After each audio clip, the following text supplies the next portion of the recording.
listening to Sports Radio Detroit.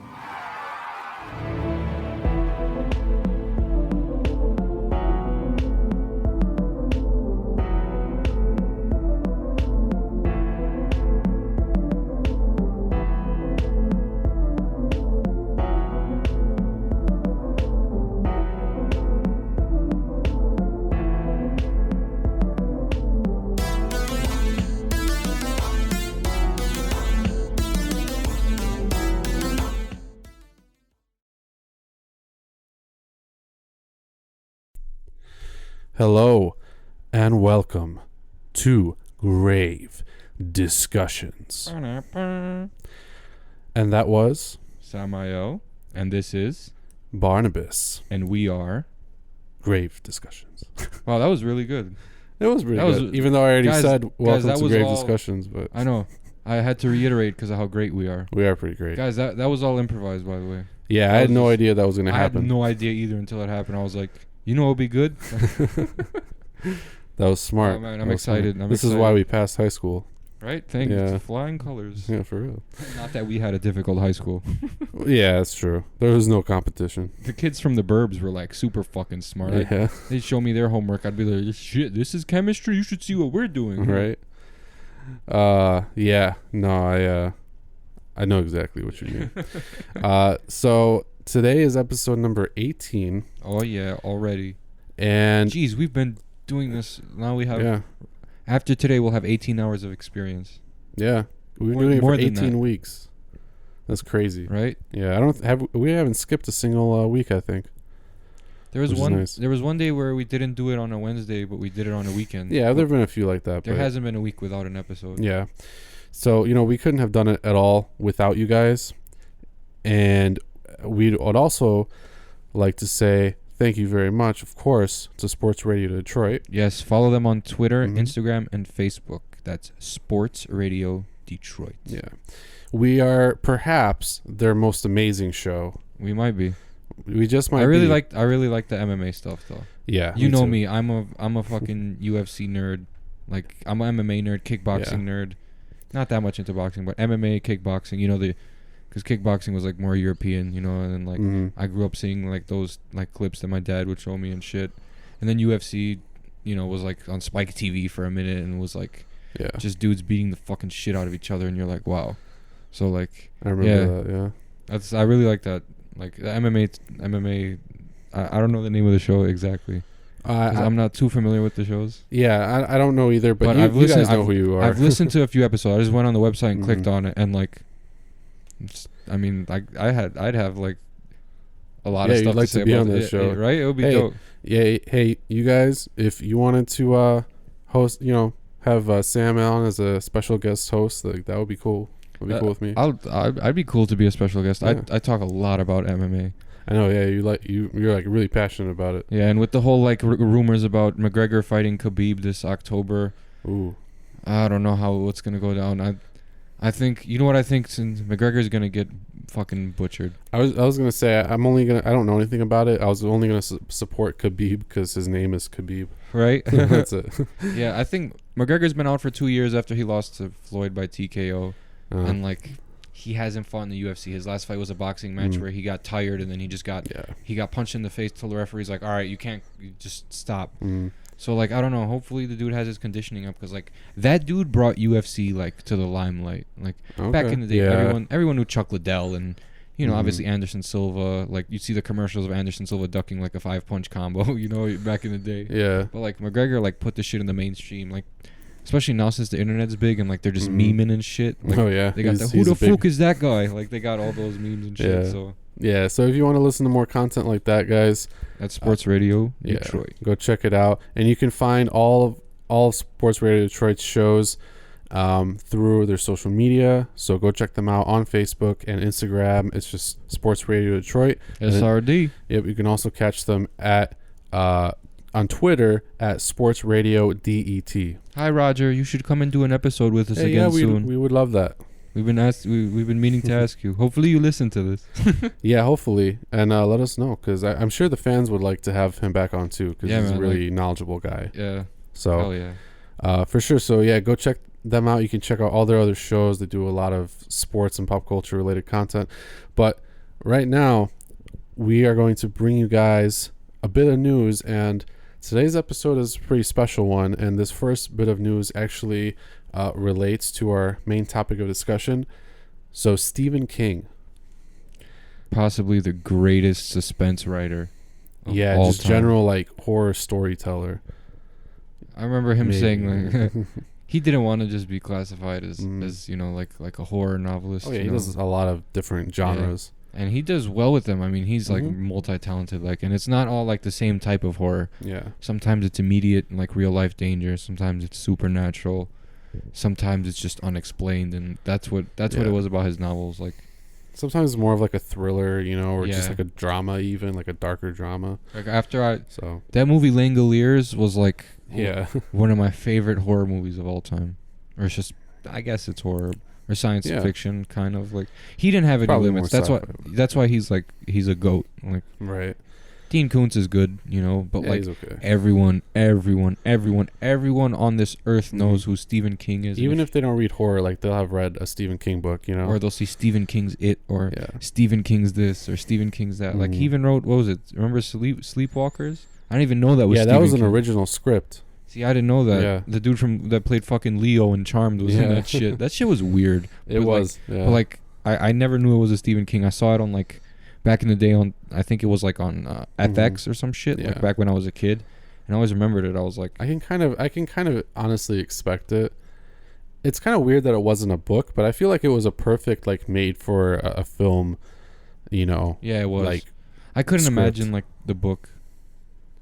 Yeah, it would have been more of like an out there kind of book, because everything else is so like dark, and then it's like, oh, here's some fucking cat people, you know, like, just ripping people up. Without Stephen King, like some of the best horror movies.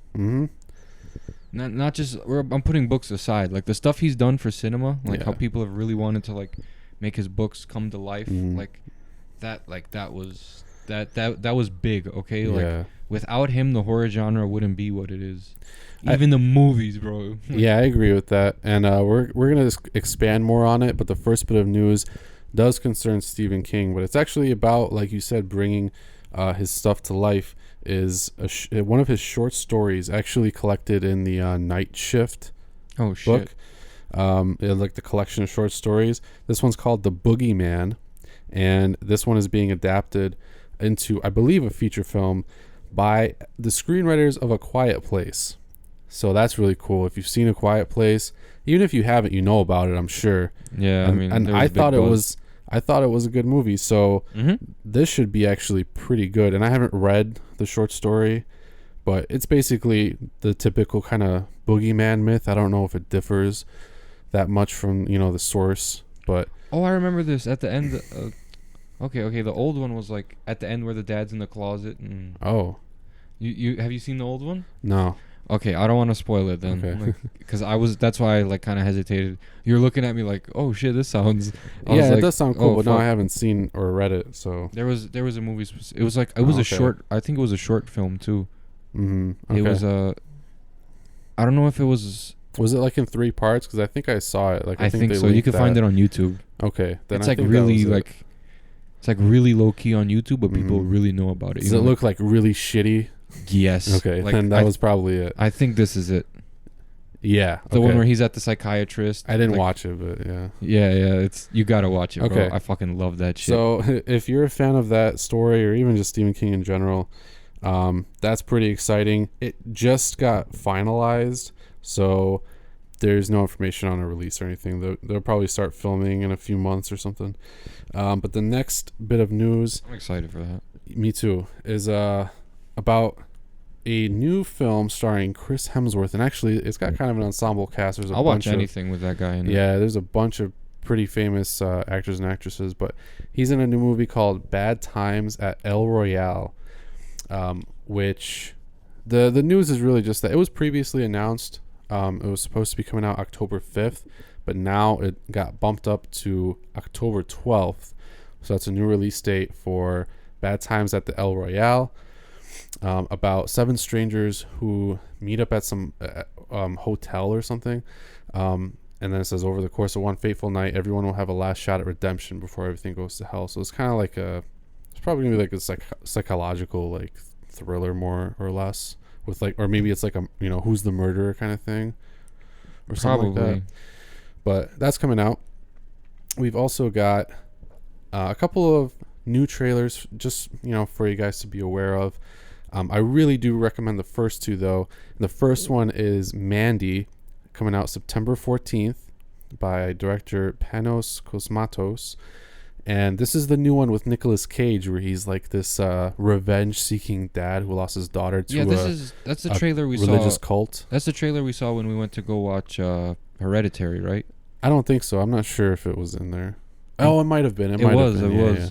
I didn't remember it that well, I guess. I remember seeing Nicolas Cage, and then we spoke about him, and then Okay.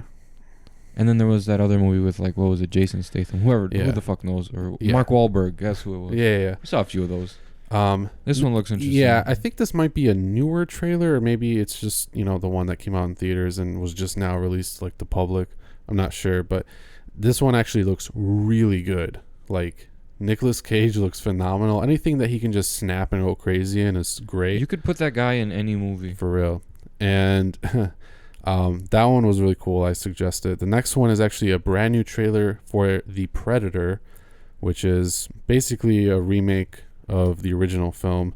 I think it's supposed to be like a whole new story, or like takes place after the first Predator film, like the original with Arnold Schwarzenegger. They usually rename the sequel like of some obscure, not obscure, but, you know, like sometimes the sequel will have the same name. Like, look at the Halloween that's coming out. That's supposed to be a sequel. Yeah, this one Halloween. is just The Predator, whereas the original was Predator. Yeah, just like Fast and the Furious and The Fast and the Furious. Yeah.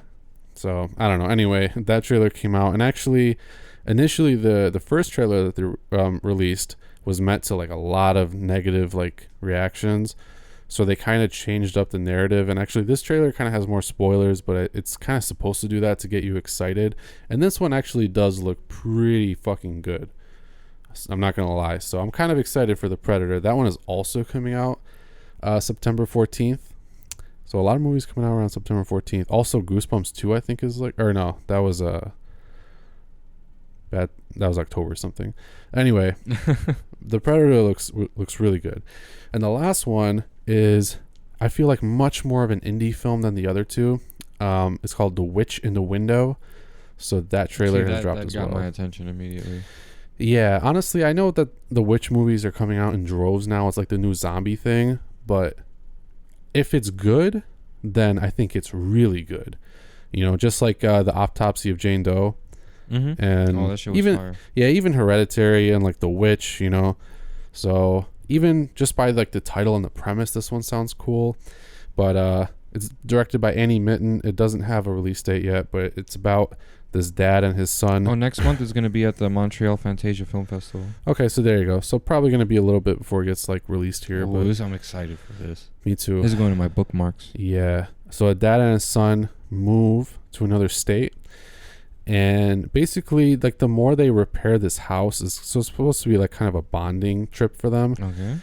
They start experiencing weirder and weirder like paranormal things, and they think that they see somebody in the windows of their house or like in mirrors and shit like that. So and it's like a dead woman that they think they see, I think. So that one seems pretty good. Damn. Yeah. The photo looks dope. You guys should check it out. Google that shit. Yeah. The Witch in the Window. This one, I believe, was from dreadcentral.com. Yes. So just go to Dread Central and you can check out the trailer for this one.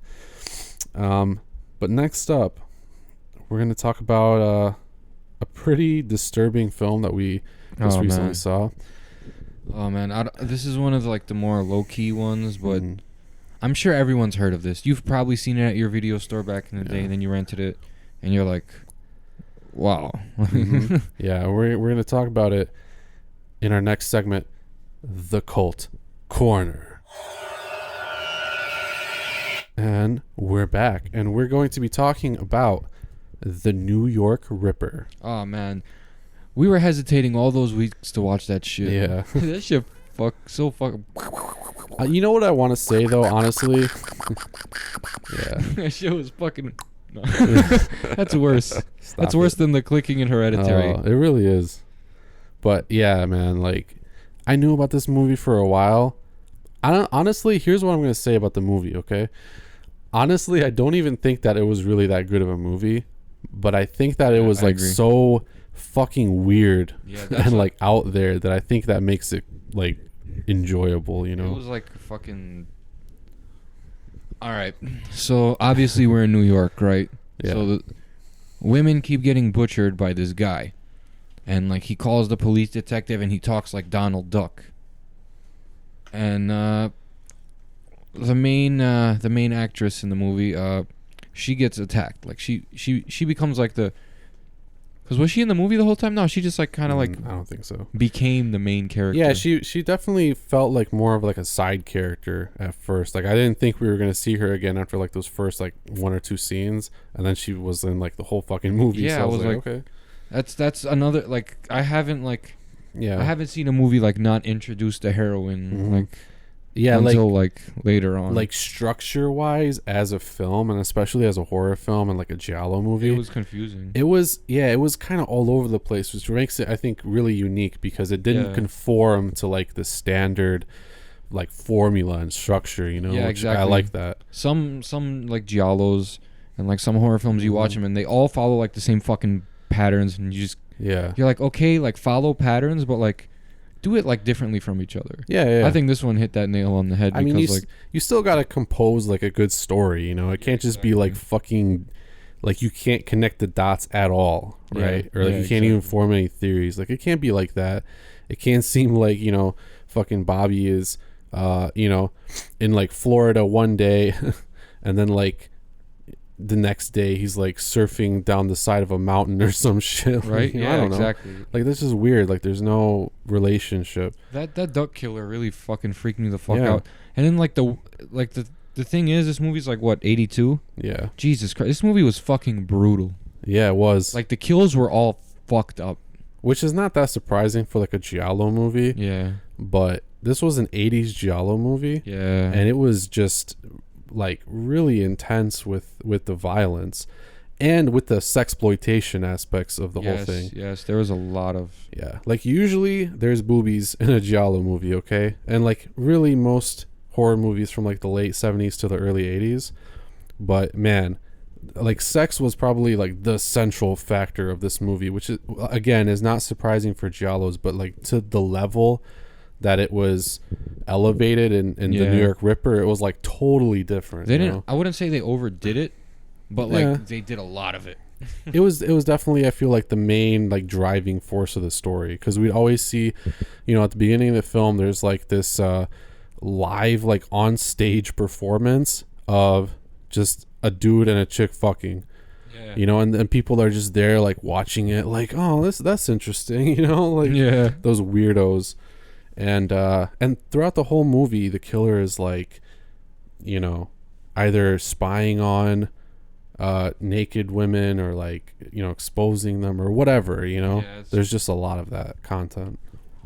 The ending surprised me. It seemed like this was like they don't even hint what like who it could be or what the reasoning could be until the end. Like for me, that was kind of weird.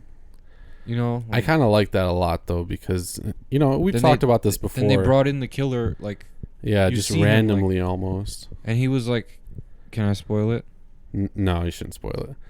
But I will say that I agree with you in that it was very surprising. And I'll give it away. He was in another giallo. That's all I'll say. Yeah, that's true. Well, yeah.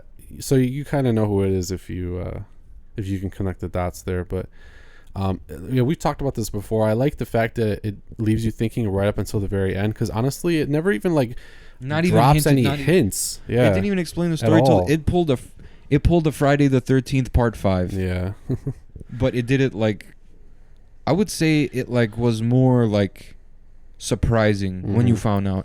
At least for Friday at the end, like Roy's dead on the fucking spikes, and you're like, what the fuck? Yeah. And then, but this one, you find out who it is. You're like, shit, man. Yeah. Why? And then like you learn. And I think that I think that's so fucked up.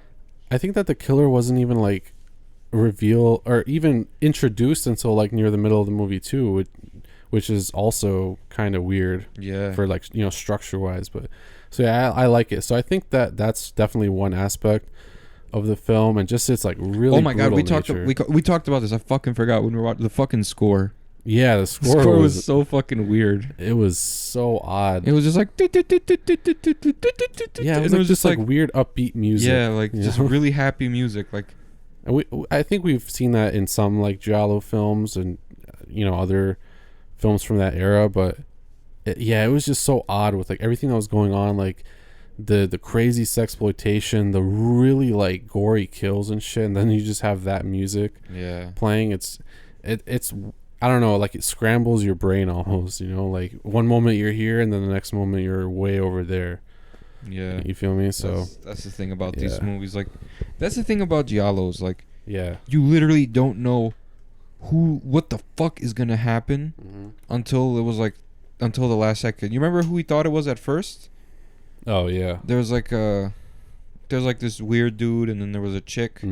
Like, there was so many possibilities on who it could be, and really, then, like, there really was. They were kind of just like distracting you, so that when they finally do introduce the killer, you'll like dismiss it and be like, all right, we got to figure out who it is. Right, exactly.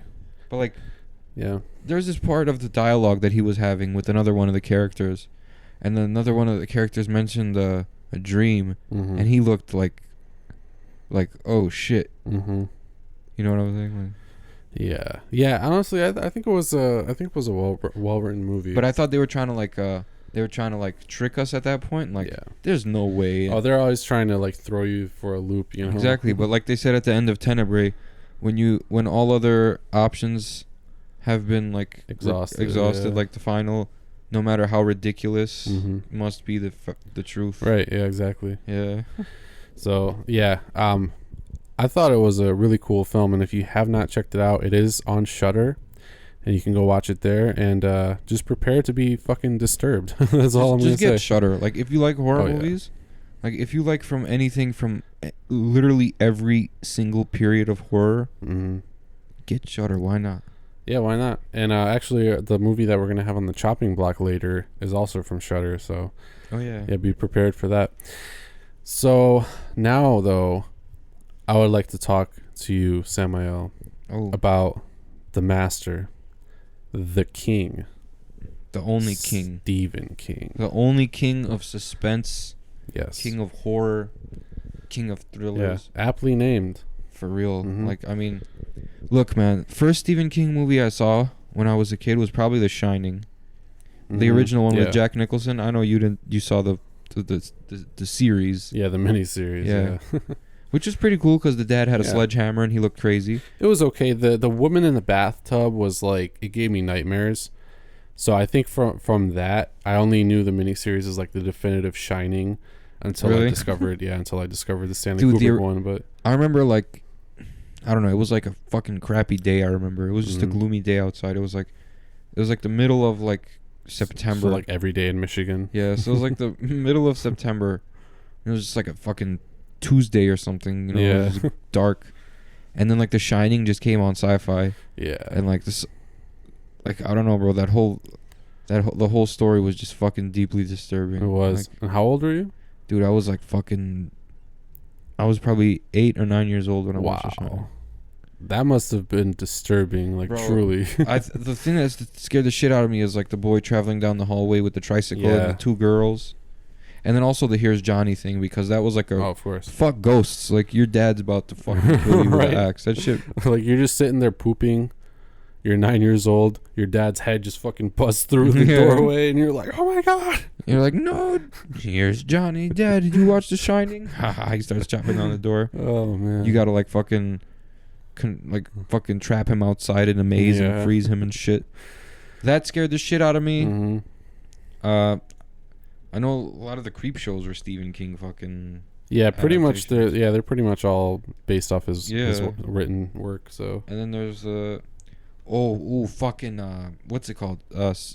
Salem's Lot. Salem's Lot is awesome. Yeah. Holy shit.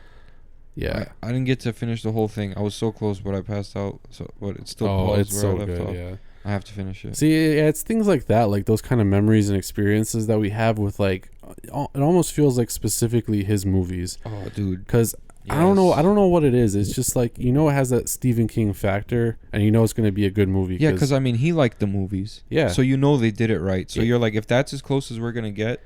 Yeah, I think he pretty much consults on like all of them. So I mean, it's pretty much his vision. Yeah. Still, I'm just really like. I don't think there would be much horror without him.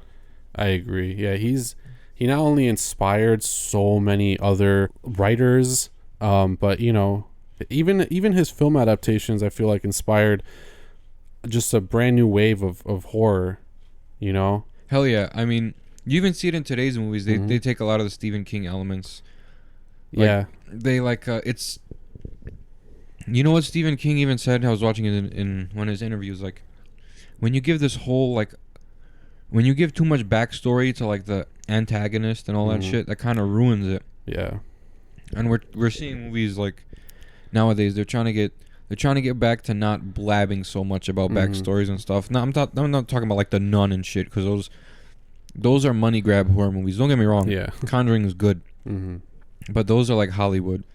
But like now people are more or less like not really explaining shit anymore. Like, and we need to we need to go back to that, because Stephen King was just like suspense. Like Hereditary, that seemed like Stephen Kingish to me. Kind of, yeah. Like, I can agree with that. Because like all the themes about like, and he always had like themes about like drug abuse and all that shit. Yeah, like actually like really human stuff, which is I want to like kind of expand on that more in a bit. But yeah, his films, even if they're, his films, but yeah, but his works, even if they are or are not like supernatural in nature, they always touch on and like focus on really like human things, like child abuse, neglect, drug addiction, shit like that, like I mentioned earlier, not earlier on the podcast, but earlier in the day, what's it called? Yeah, The Shining was about his alcohol problem. Yeah, like exactly. that was like his imagination reacting to, I guess, him coming to terms with his alcoholism. So yeah, and like this one novel of his called Duma Key, actually it's one of his newer ones. It came out in 2008. It's about this guy who gets into a really bad accident and has to amputate one of his arms. I was telling you about this. And so he moves to like Florida to take up painting as like a stress reliever. Like his therapist told him to do something like that. So he does that, and then I don't want to give anything else away, but he starts experiencing these like supernatural events, and that is actually based off of his trauma that he experienced after getting into an almost fatal car accident in 1999. So yeah, he bases pretty much like most, if not all, of his works off of like personal experiences, just really traumatic shit, and like depression and dealing with death and all that kind of stuff. Yeah, and like The Langoliers was like basically about like people who don't have like a work ethic, because you remember people who are lazy, people who do this, do that, the Langoliers come to get them. Like, yeah. I think that was primarily about child abuse too, because you remember Mr. Toomey was like, his dad was a real dick. Exactly. I mean, that was kind of a backstory. One of the things that I like about his novels that I feel like don't really get translated into the films quite that much is just how much detail he puts into literally everything, but especially even like minor characters. Like he really goes into depth with them and makes you feel like they're real, like you're connected to them somehow, because you know everything about them. But it's not necessarily like the antagonist. Sometimes not even the protagonist. Sometimes it's just random stuff, and he goes into depth on like history a lot, like the actual. You know what? One of my favorite things about him is that detail he goes into so much and so well with like settings and locations. He does. If you can connect to whatever like city the story takes place in, I feel like that makes you even more connected to it. And he does that a lot. He sets a lot of stuff in Maine, because I think that's where he lives or grew up or something. Yeah, he's from Maine. Yeah, so he moved to like Florida and moved back to Maine.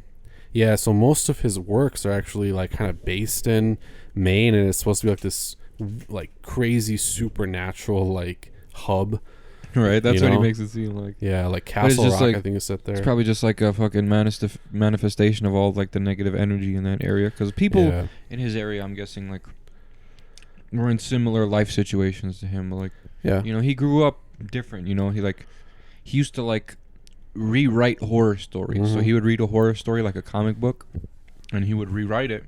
Yeah. And his mom's like, "Why are you doing this? Why don't you just make your own?" Mm-hmm. And then like by the time he was like 13, like he was trying to publish like a whole bunch of stuff. Yeah. And like they're like, "Oh, come on, you're a kid." But one place published him, and even though he didn't get paid for it, Mhm. he just wanted to be out there.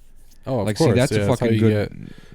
That's fucking get- good. That's how you get exposure, you know? Even if you're somewhere, then somebody has to notice you at some point. You just, Yeah. Really, you just got to get lucky that it's the right person, like a fucking editor or, you know, publisher or something like that. That's how everybody gets famous, you know, more or less. He had his fair share of problems too. You know, Yeah. like his wife was saying how like at one point when he was writing, he was drinking 12 packs or 12 6-packs of beer a day, Jesus. and he was smoking 10 packs of cigarettes a day. Wow. Yeah, dude. I'm surprised he's still alive, honestly. I don't mean that in a bad way. But Yeah, I'm just like, saying, he's a like, trooper. It's crazy. Yeah, he's like a fucking living god. He used these experiences to like give him the inspiration for like Oh yeah. a lot of his shit. Like it I guess it kind of helped him like analyze the types of internal struggles, like Mhm. because I mean every time he would experience like some sort of like mishap in his life, but like he's like, oh, you know, that also happens to other people. Now, like, you know, now I understand. Now it's relatable. Now I can talk Yeah. about it, at least implicitly in my work, you know? But you know what's crazy too is actually a lot of his stuff also just comes randomly from like nightmares that he has. Yeah. That's what I love. I mean, it's kind of fucked up to say like, hey, thanks beer and cigarettes and fucking crazy nightmares that you can't control for fueling this man. But and the Twilight Zone, shit. he said. He said Yeah. when he was a kid, Twilight like, Zone is such an inspiration. you can tell. Yeah. Like, you could tell when something has that Stephen King or that Twilight Zone Mhm. feel. Like, all the creep shows, like, if, you know, if someone told you, "Yo, this is Stephen King," you'd be like, "Yeah, It's all like mind bending. yeah, it's like you know? it's actual suspense. Mm-hmm. It's not just like boom, boom, boom, all this shit's happening. It's just like Yeah. slow, gradual build up, Mm-hmm. character development, and then all of a sudden, like internal struggle and external struggle immediately. Yeah, there's a lot of kind of emotional content going around in like all of his work, and that's kind of why I like the books, because it really kind of expands more on that. In film, you have to translate that kind of stuff actually onto a person's face and like body language, and that can be kind of hard sometimes. And that's why a lot of these older movies, you know, comparing them to now, you might kind of say that the acting is not nearly as good back then, but that's how they knew how to show emotions and like adapt stuff from like the, you know, the books to film and TV. So, but yeah, he's phenomenal. He just writes so realistically, and yet all of his stuff is so unique. Yeah, for real. Like, originally it was The Shining, Mm-hmm. and then I got hit with It, and I didn't know what this Yeah. was. My friend showed me this movie. He let me borrow it. He's like, "You want to watch It?" I'm like, "What is that?" He's like, "Stephen King's story." I was like, "Oh, I watched the Stephen King thing before. You Mhm. know, The Shining seems weird enough." So Yeah. we popped in It, and I never thought, what's his fucking name? Who plays Pennywise? Tim Curry. Tim Curry. I forgot his fucking name. I never thought he could be so like Well, like menacing. not menacing, just fucking weird. Yeah. Like, he played the weirdo. Like, he's just a guy in a fucking clown costume, but you know Mhm. that's not what he is. You know, that's Oh yeah, not you at know, all. like, he's like a giant spider. Actually, Yeah. the clown is a giant spider. But that's the thing, though. Like, there was like a lot of weird shit that went on in Stephen King's It in the novel, bro. Oh, way weirder Like stuff the than fucking in any of the the adaptations. the orgy and shit. Yeah. What the fuck, bro?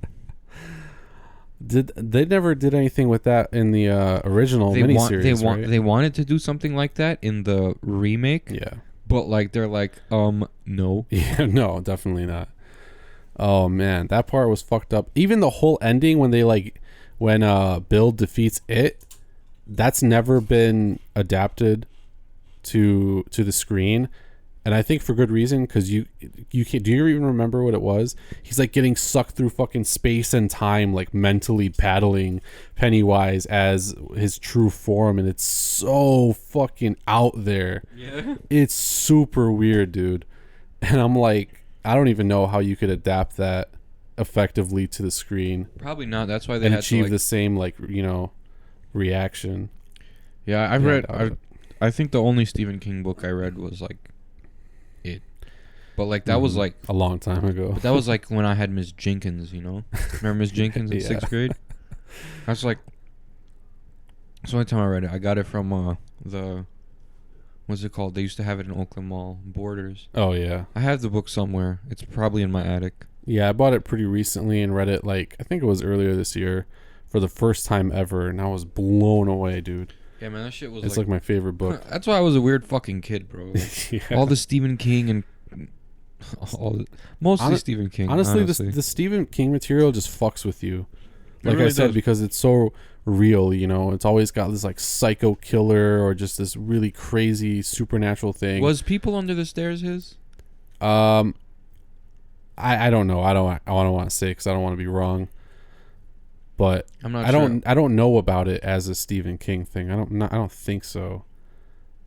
It may have been another popular horror author. Anyway, let us know if you know, because I'm not sure.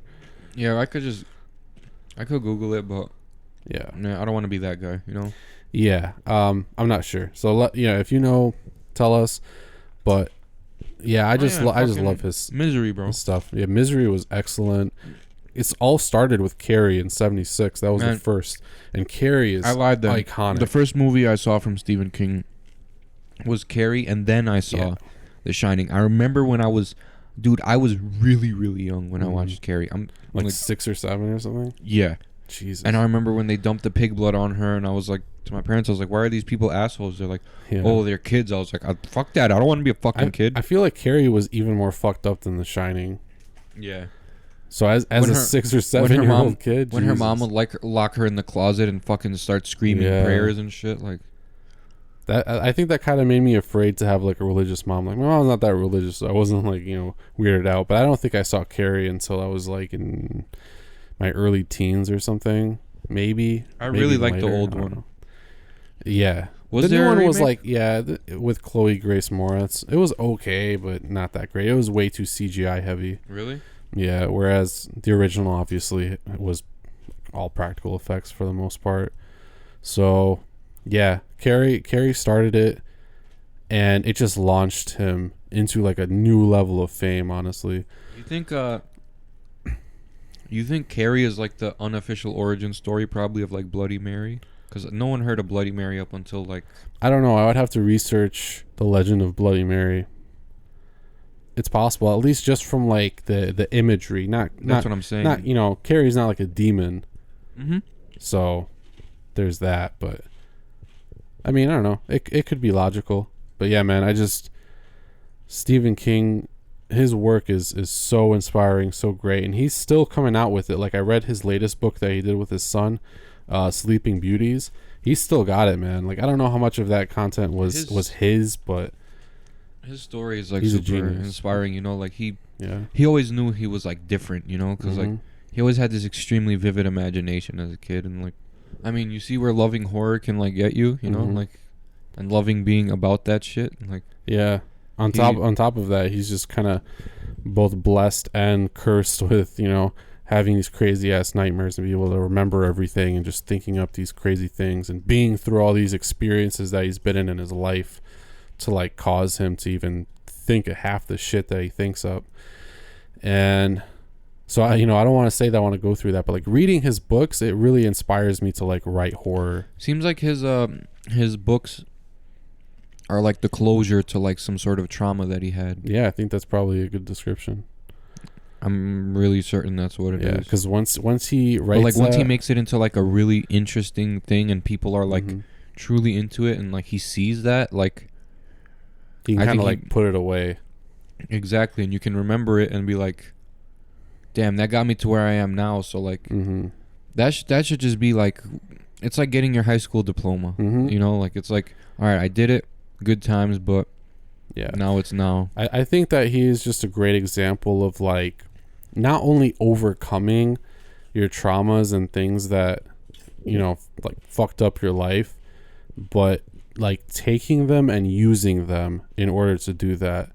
And not a lot of people can do that and like achieve his level of success and like fame. But yeah, so I'm really jealous of him for being able to do that. Dude, he's inspired other writers. Mhm. He's inspired actors, Yeah. directors, everyone, bro. Like, And his sons are like phenomenal too. Joe Hill and Owen King, like they're excellent horror writers, like in their own right, you know.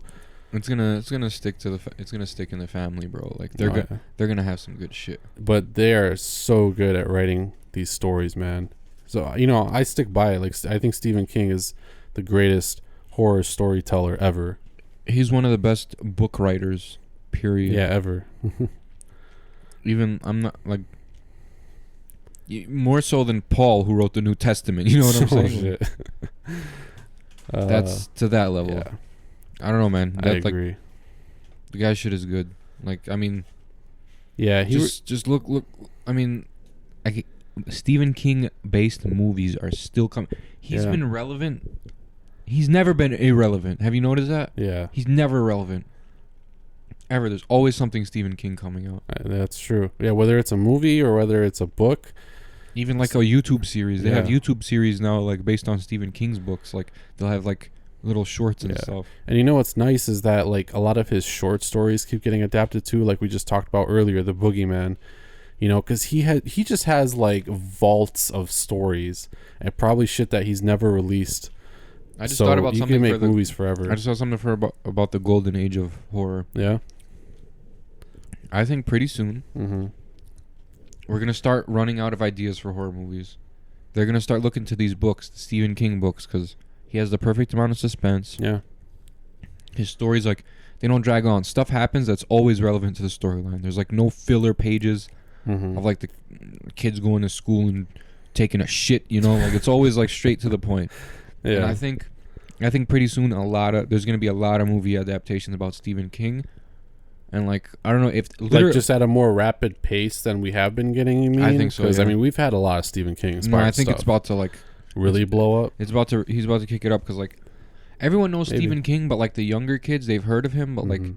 they haven't gotten into him. Now with all technology blowing up, if these younger kids that have all these viewers and stuff, if they Yeah. start to like him, they're gonna even put him even more out there. He's gonna get even more money and like Mhm. there's gonna be more Stephen King in Hollywood because there needs to be. That's how Yeah. I feel. I think he needs to start directing. That's what I think. He needs to start screenplay writing. Like He has, remember, like what we were talking about. I think I'm saying, outside like, of the podcast, like Sleepwalkers, like that was a you know, like news screenplay. Like that wasn't a Yeah. book or anything. So yeah, I think if he keeps doing stuff like that, that would be really cool. I really like his stuff, man. It's always something happening in a small town. You know, Yeah, small that's what town, I love because we live in a small town. small town, realistic human beings, but there's still something, you know, like imperceptible and Like it just feels like there's a cloud over strange them. going like, on. Yeah, Like it's just an atmospheric dread. Like yeah, that's what it feels like. Like just that place is messed up. Like the rest of Exactly. the world is fine, you know, but that one place just has these really terrible, like weird things going on in it. That's how, you know, Derry was. That's how Castle Rock is. That's even where like Duma Key is and all those places. Yeah, I like that a lot. What was Castle Rock about? Well, I don't think there's like a collective Castle Rock book, but it's a bunch of different books that are all set in Castle Rock and like almost unrelated events. So it's like a series of his. I haven't actually read any of those, I think, but they're really popular. That's why the new show on Hulu is coming out, Castle Rock, which we talked about before. So yeah, I kind of want to read some of those, and get ready for that. So, but yeah, man, I mean, yeah, he's still kicking it out. I mean, he just released a new book called The Outsider, which I have yet to read, but that one sounds really interesting. What's it about? So I'm not sure if there's anything supernatural, although knowing him, probably. But the basic premise is that there's a murder, and the guy who was affected by the murder, I don't know if it's his daughter or something like that, or maybe he's just a suspect for some reason. I think a kid gets killed, I want to say, and the man who's like the main suspect has the perfect like airtight alibi ever, but he's not from there. I think he like comes from somewhere else, like somewhere unknown, and he's the main suspect in this murder, and you know, they can't pin him on it, so then there's this whole mystery. So that's basically what I know about it, but it sounds really good. And then his one before this with his son Owen King called Sleeping Beauties, that one was really great too. So I want to see that adapted, and I want to see Duma Key adapted to like, you know, a huge movie. I'm not sure what else, but definitely those two at least. He's like the Hitchcock of books, you know? Yeah, he is. 'Cause Hitchcock had, you know, Rear Window and like Psycho had their Vertigo had their own feel to it, you know, and like the Birds, you know, like Stephen King brings that to it. It's not like similar styles, but like the fact that he brought like his own innovative style into it, like suspense filled, regular small town horror. Yeah. Right, exactly. I think I would say that Stephen King is definitely like the new Alfred Hitchcock, and he, you know, when he was in his prime, I guess, but even now still, you know, like Stephen King is still the GOAT. Yeah, he is. So yeah, it's super impressive, and I'm super inspired by all of his work. And let us know what you guys think about Stephen King in general. I know that there are a ton of Stephen King fans out there, whether you're fans of the books, movies, or both, like we are.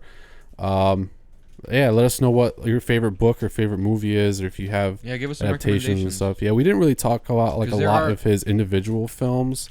There are obscure movies being made about some of his like lower key stuff, like that's been made that I haven't heard of. Honestly, I haven't seen probably more than half of the adaptations that, you know, have come out based on his works. Yeah, but I know about them, and I've seen all the like major ones, but I haven't seen a lot of the other stuff quite that much. But yeah, we didn't really cover a lot of the individual films, but I think it's important to kind of talk about him and his work and the adaptations based on his work, like in general. The guy's super talented, man. Yeah, so I'm excited to see more stuff out of him, and I'm excited to read The Outsider. I hope he lives another 100 years, man. Me too. He might just become a zombie. As long as he can write. Probably will. He'd be the first writing zombie. So yeah, let us know what you guys think. We kind of just wanted to talk about Stephen King stuff because we've been talking about like Castle Rock and Pet Sematary and, you know, stuff like that recently, and we just thought it was gonna be kind of cool to just kind of talk about Stephen King in general. So yeah, I think it was like about time we talk about him, because like I even wanted to like just mention and just touch on like The Shining and Langoliers and stuff like that, you know, and like. And I want to mention them all at the same time because you know how I love to just talk about the whole totality of it, you know. So like, I don't know. I'm glad we got to discuss this because like, I don't know, man. Stephen King is just like a huge reason that I got into horror. You know, me too, and film like in general. Honestly, like I want to make stuff like Stephen King makes. You know, so I swear. Yeah. So okay, real quick, no explanation. Boom. What's your favorite Stephen King adaptation, miniseries or movie or whatever? Ever? Yeah. Dun, dun, dun. It's a tie. Like, it sounds cliche to say it, but like, I have some very like strong memories with Stephen King's It. Yeah. Like, especially like the film adaptation. Yeah. That and Langoliers. And Langoliers honestly, like the four I talked about mostly. So, The Shining, The Langoliers, It, and Carrie, like. I know they're like four of the main ones, but you gotta understand, when it was like 1999 and we were watching these things, like we didn't have internet. We didn't know about everything. So what was thrown at us on cable, that's what we knew about. And like, honestly, these movies are not overrated. There's a reason why they're in the public eye and why people love these fucking movies, and they're fucking super, super, super classics. And it's because of how great they are, how effortlessly they managed to like make a great movie from a book, you know, like it was just a perfect adaptation. I'm sure Stephen King agrees because I've never heard him talk bad about any of these films. I mean, I don't know, he might not like a few, but Yeah, that all makes complete sense to me. Maybe the Shining miniseries, maybe. Yeah. I mean, even the fans kind of hate that one, even though it kind of has a weird place in my heart for me. But my favorite one, probably, I'm not going to go into it, would probably have to be Silver Bullet. Yeah? I just love that movie. What was the other one? I'm a big fan of The Fog? No, I don't think he did The Fog. No, The Mist. The Mist. The Mist was really good, yeah. I knew it was... What's the difference between... some kind of vapor. Yeah. The clouds on the floor. Like... Oh, man. Yeah. The Mist was great. I would say it's either between Silver Bullet or Salem's Lot for me. Because I love vampires. I got to finish watching Salem's Lot. Really I'm probably going to finish watching it tonight. Yeah. But yeah, that's pretty much going to wrap it up on Stephen King. Let us know what you guys think, and just be on the lookout for more of his stuff, man. Castle Rock comes out on Hulu, I think July 25th, so it's coming up real soon. All hail the king. Yes. Now, however, we're going to get into our final segment of the episode, and if you guys have been fiending for a new horror movie to watch, if you can't find anything, you're scrolling through all your fucking useless apps, like, man, there's nothing cool on, we've got one for you, and it's coming up here on The Chopping Block. So today's movie, I just watched it over the weekend, and you just watched it today, actually. I was thoroughly impressed by it. I was thoroughly fucking disturbed. Me too. But dude. It's called Noroi the Curse. Noroi the Curse. Noroi. Yeah, and you can find...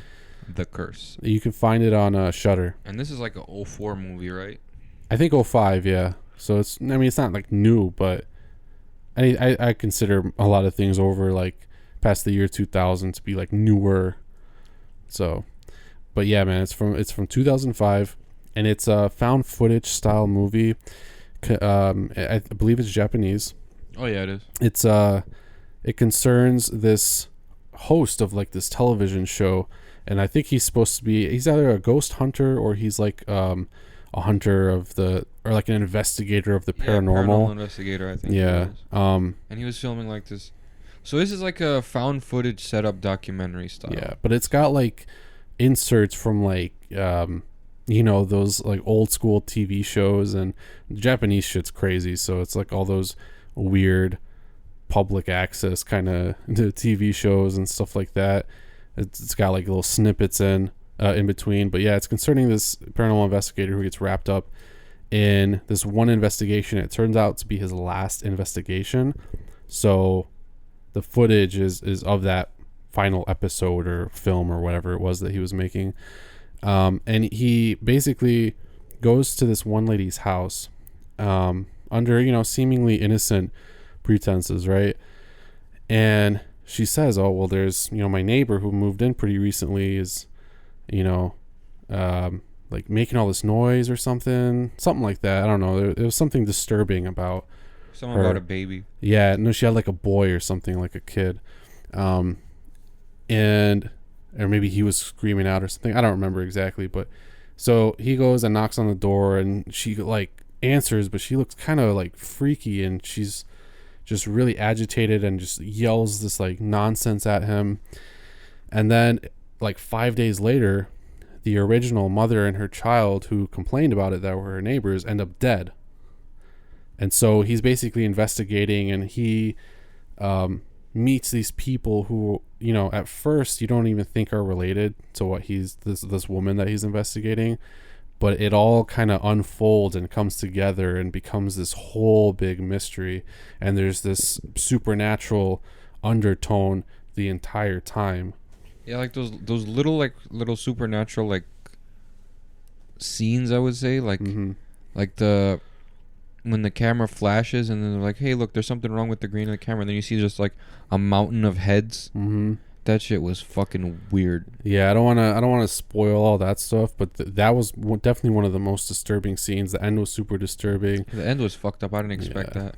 And just there were lots of moments in the beginning and middle of the film too. That's why I liked. It always kept that same air of creepiness to it, which I dug a lot. And I think just the way that it was put together and shot, it didn't even feel like a lot of found footage movies, even when they're like kind of crappy and there's a lot of motion and it's kind of grainy, they don't exactly feel like a found footage. Like it kind of almost feels like it is a polished movie. You're just approaching it from a first person perspective, like VHS. Yeah, but Noroi, it felt like I was gonna pop in a random VHS that somebody actually made, and I just watched it. Yeah, it seemed like that was just.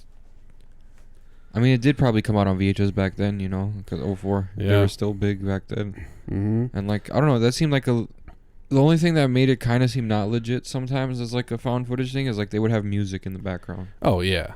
You know, but I liked the score for this movie a lot. Yeah, because it was just that low droning, like...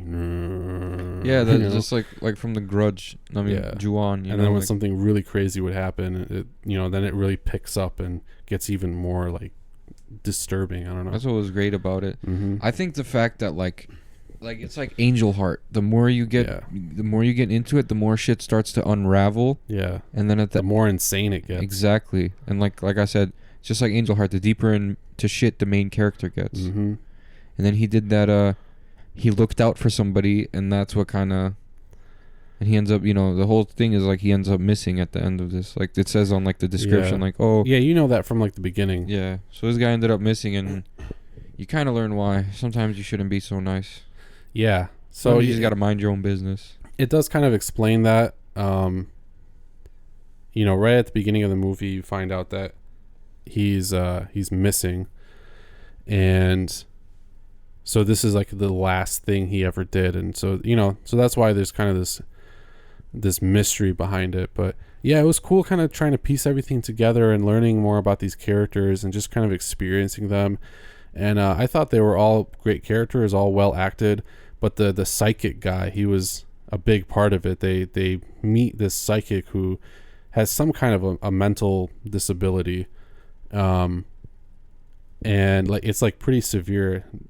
Does he have autism, or is he just have, he's like really bad? Like I'm like almost I'm more I'm close to the middle of the spectrum. This guy's all the way like on the spectrum. Mm-hmm. Like his like no social like poor social cues, inappropriate movements that have nothing to do with anything. He's like jittery, super ADHD. Doesn't know how to like explain himself good. Mm-hmm.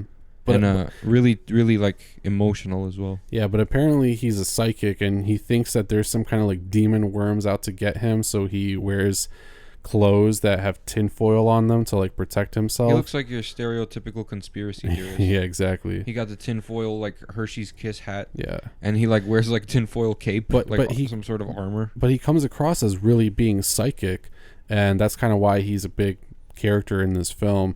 But yeah, one of my theories was actually I was going to propose is that, you know, is he... Do you think that because he's psychic, that's what kind of broke him and that's why he's mentally challenged? Or because he was born mentally challenged, he was able to develop psychic powers and they affected him more? Yeah, I think that's the one, because they say like special needs kids, you know, it's like it's in like folklore, especially where I'm from, like autistic kids are supposed to be some sort of psychics. Yeah. Some sort of empaths, like we're supposed to just like some part of them is displaced to have this like supernatural ability or something. Yeah, they say we're weirdos because we're somewhere else, like on another plane and here at the same time.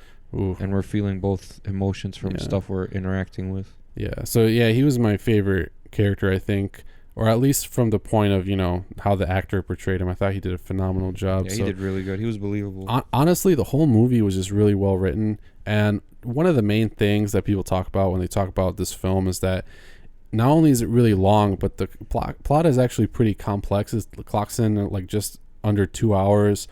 And yeah, the story is actually fairly complicated and it has a lot of things going on, a lot of threads, you know. But that's kind of what I like about it, because I like kind of piecing all that stuff together. So I really liked it too. Like, and it wasn't just like, I don't know. For me, Hereditary, like, it was a good movie. Don't get me wrong. Yeah. Like, I gave it a 7.8. Yeah. So which is good because I fucking hate new movies. Like, it seemed like there wasn't much suspense. You were just more like wondering what was gonna happen. Yeah. Like, where is this going? But in this one, you're like, fuck. You're trying to piece it together. You're like, yeah, because there are always things happening, like always weird things happening, you know. Yeah, constantly. I think the weirder part was like the fucking sleepwalking shit. Yeah. With the fucking the cords tied or the knots tied, like that's I don't know what it is. Norway, yeah. I don't know what it is. Like it's some Blair Witch shit. You know how they tied the sticks together to make it look like people. That's what it reminded me of, and that's why I was like, yo. It kind of borrowed elements from Blair Witch, like. Yeah, I agree. I mean, suspense aspect of it. A lot of movies did, but I mean, considering that was 2004, I have no doubt.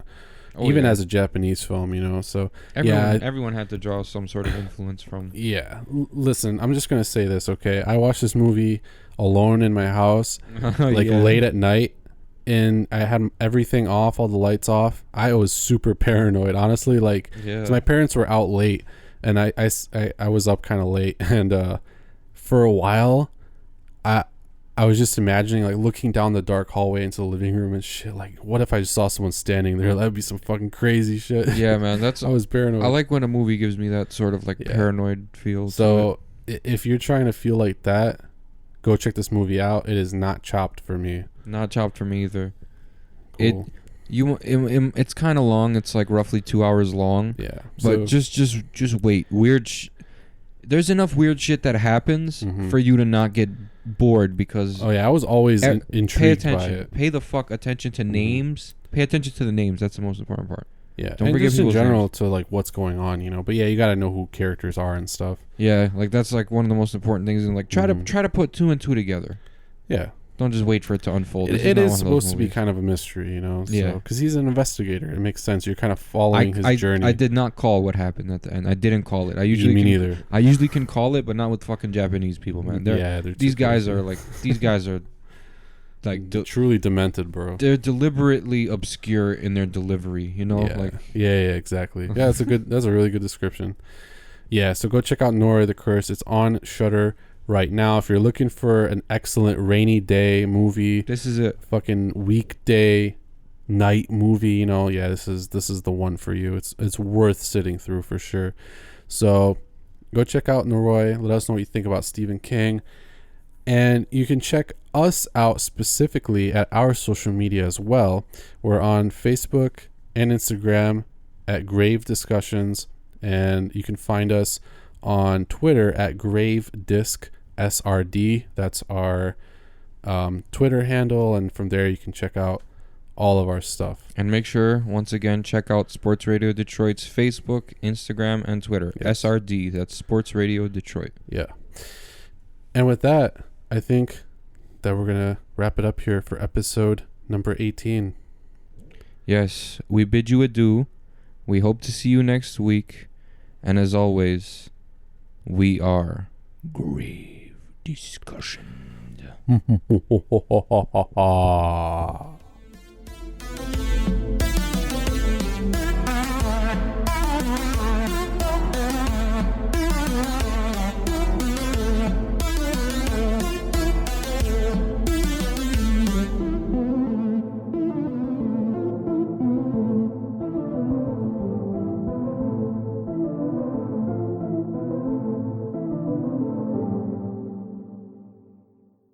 This has been an SRD production.